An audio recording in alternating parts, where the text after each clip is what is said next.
Today I'm going to do an unboxing video of this Dyna Model Products Company P38 Lightning kit.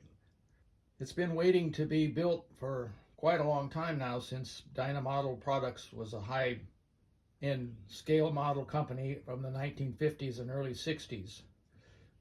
I'm sure the box has been opened and closed quite a few times since then, and this will be one more.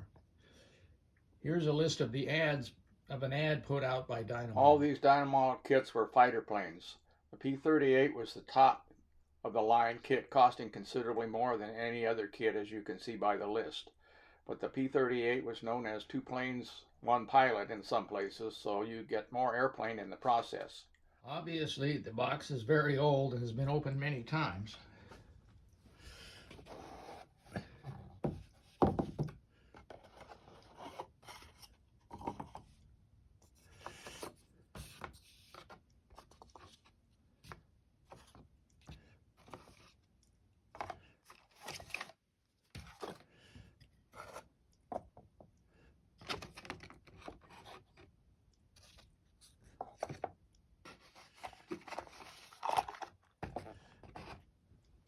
Here is a complete layout of the kit.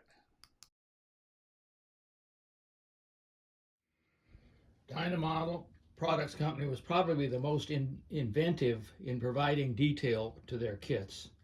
They were also capable of providing assembly procedures and parts that you won't find in any other kits.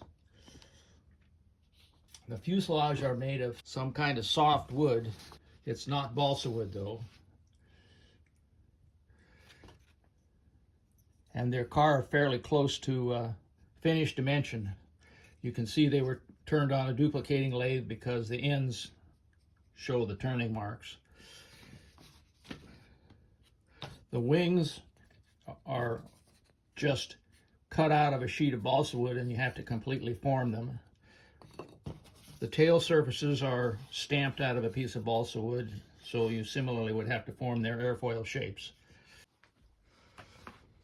I believe Dyna Model Products was the first model kits to come with the capability of a detailed cockpit. The cockpit was formed by a cutout that's shown here in the plans.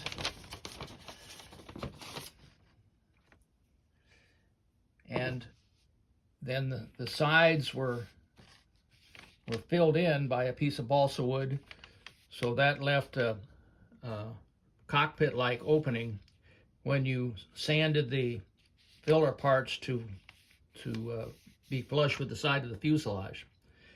And in that cockpit, you put some of these metal castings. You get a seat, a stick, instrument paddle, rudder pedals, etc. The most unique part of Dyna Model Products kits were the cast metal details.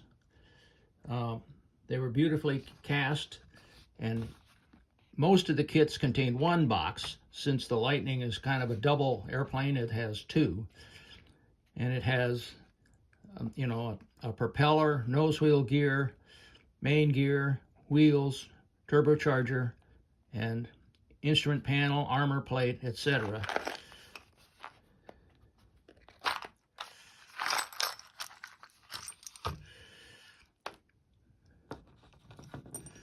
Here are some of the typical parts. Landing gear was always a problem in wood models. An accurate looking propeller. Instrument panel with rudder pedals. And it gets down to parts that, these are the mass balances for the rudder. It gets down to parts that are extremely small. You need help to identify what they even are, but they facilitate a very detailed model.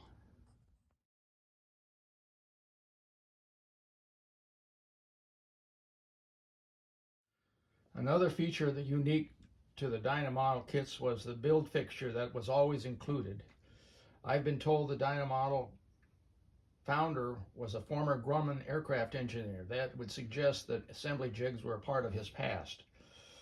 Since the Dyna models relied on butt joints everywhere, wings to fuselage, tail to fuselage, etc., to get the right dihedral angle and the right vertical alignment of the parts and the right axial alignment of the parts, it's really helpful to have an assembly jig that basically holds all the parts in place while they're being glued.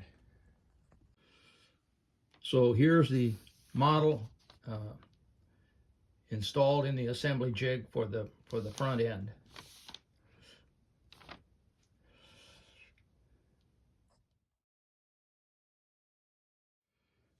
Throughout the Dyna model line, this made it a lot easier to make things like radial engines, air scoops, radiators, parts that would be pretty difficult to do in wood.